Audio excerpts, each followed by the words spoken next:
All right, so let's talk about Michael Burry.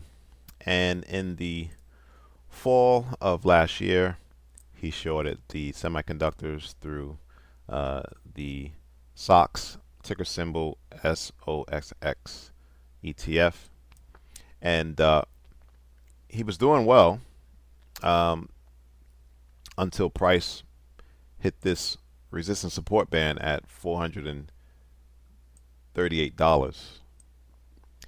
And then at some point the position started going against him, and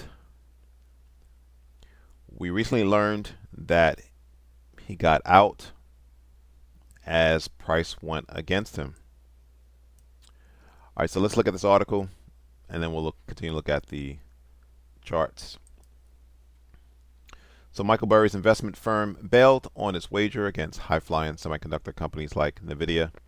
NVIDIA has been going crazy, and instead snapped up shares across industries according to a regulatory filing Wednesday.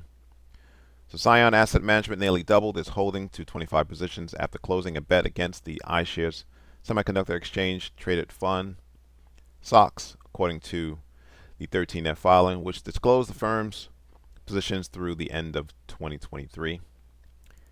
In a separate filing in November, Scion reported ownership of 100,000 put options tied to the iShares Semiconductor ETF. It had a notional value of $47 million based on the fund's closing price at the end of September. The actual value of the options position would have been far less and depends on the exact contracts that were bought. Sometime in the final 3 months of the year, Scion dropped that position according to the most recent filing. Meanwhile, SOXX climbed 22% in the fourth quarter as chipmakers extended gains amid the ongoing euphoria over AI.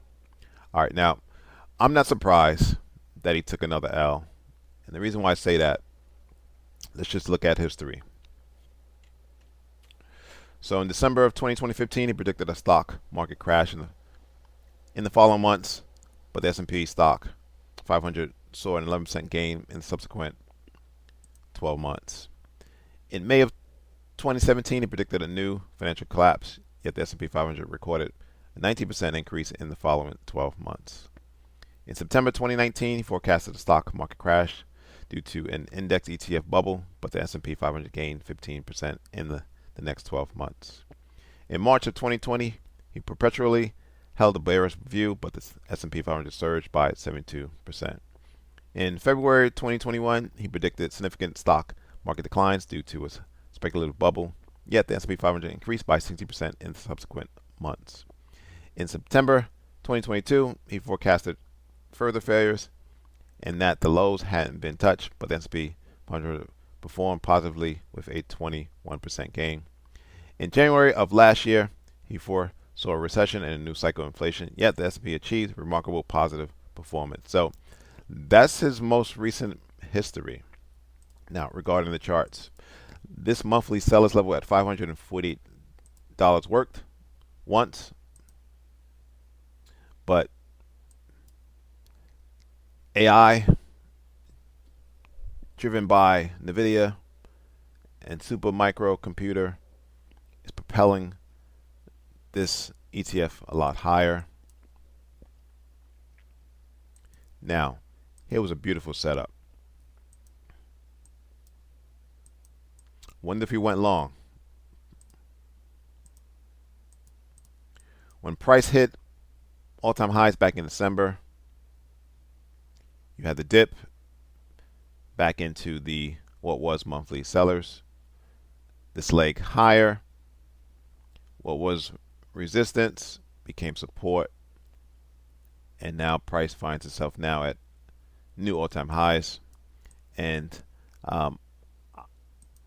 because of the AI rave, I anticipate the stocks moving higher. Now, could we see a 10-20% correction? Yes. And that would really be your opportunity to load up. So don't chase price. If you want to play on all the semiconductors chasing and supporting AI, potentially a pullback to what was monthly sellers. will be a good macro long-term picture. Thanks for watching. Subscribe. Please like the video.